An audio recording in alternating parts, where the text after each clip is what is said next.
Episode 255। मैं कैसी लग रही हूँ। अयान ने वंश की बकवास को इग्नोर किया और अनन्या से पूछा, अनन्या दी, आप इस बारे में बॉस को बताने वाली है?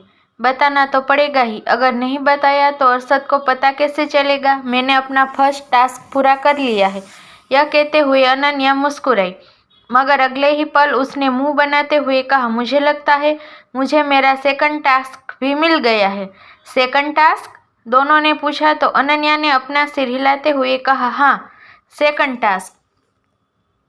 ईशान ग्लिटर गर्ल के बारे में पता कर रहा है और तुम दोनों को तो पता ही है ग्लिटर गर्ल कौन है। इस बारे में बात करते हुए अनन्या थोड़ी परेशान हो गई थी, क्योंकि वो नहीं चाहती थी अभी उसकी यह सच्चाई ईशान के सामने आए। ईशान ने कहा था कि वो ग्लिटर गर्ल के बारे में जानकर ही रहेगा। फिर अयान ने कहा, दी, आप इस बारे में सोचकर परेशान मत होइए, हम ईशान को पता ही नहीं चलने देंगे कि आप ही ग्लिटर गर्ल है। एटलीस्ट तब तक तो बिल्कुल नहीं जब तक आप नहीं चाहती।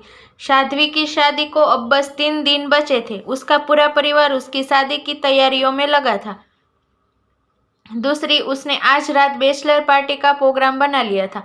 जब उसने अनन्या को इनवाइट किया तो अनन्या ने हैरान होकर कहा साध्वी से, साध्वी, आर यू क्रेजी? शादी के 3 दिन पहले संगीत होता है और तुम बैचलर पार्टी कर रही हो।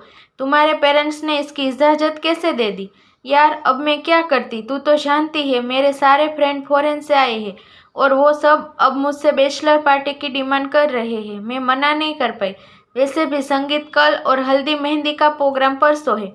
आज रात तो हम फुल मस्ती करेंगे, इसलिए कोई बहाना नहीं चलेगा। अपने साथ साथ अपने दोनों छोटे बॉडीगार्ड को भी लेते आना, वो भी क्या याद रखेंगे। साध्वी से बात करने के बाद अनन्या एक बार फिर अपने ड्रेसिंग रूम के बीच में खड़ी थी, लेकिन उसके पास बैचलर पार्टी में पहनने जैसा कुछ नहीं था। इसका एहसास होने के बाद उसने श्रुति को कॉल करके अपनी परेशानी बताई। अब क्या करूं? क्या मुझे शॉपिंग पर जाना चाहिए? पर मुझे वहां पर भी कुछ समझ नहीं आएगा। मैंने लाइफ में कुछ ही बार शॉपिंग की है। अब तू ही मेरी हेल्प कर। अनन्या की ज़्यादातर परेशानियां बचकानी ही होती थी। हालांकि वो बात अलग थी कि उसकी बचकानी हरकतें ही उसे परेशानी में डालती थी।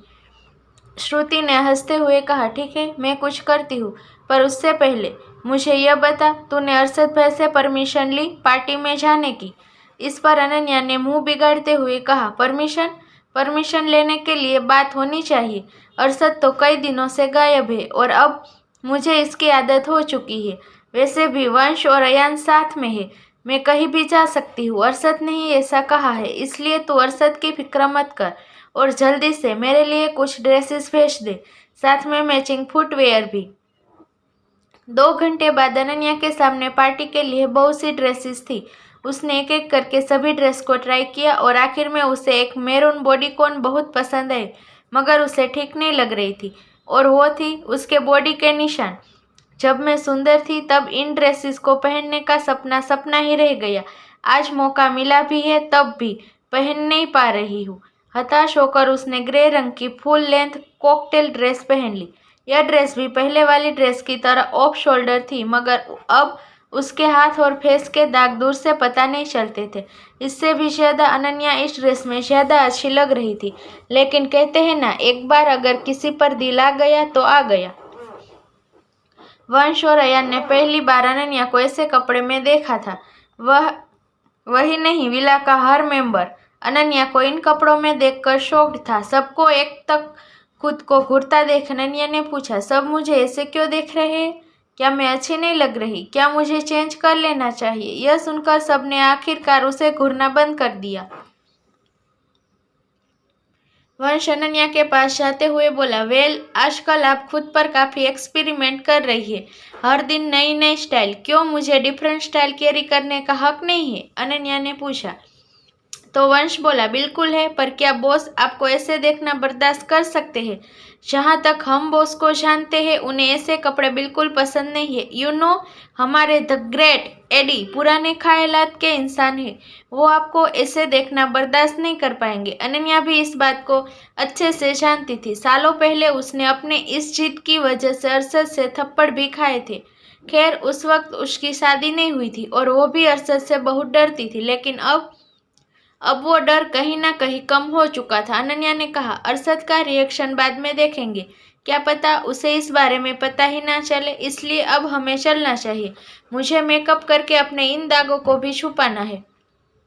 अनन्या ने रास्ते में रुककर अपना मेकओवर करवाया, जिसमें कई घंटे लग गए। 9 बजे वो होटल पहुंची। इस बार भी साध्वी ने सेम होटल में ही पार्टी रखी थी, इसलिए अनन्या उम्मीद कर रही थी कि वो यहाँ अर्जुन और अधीरा से टकरा जाए।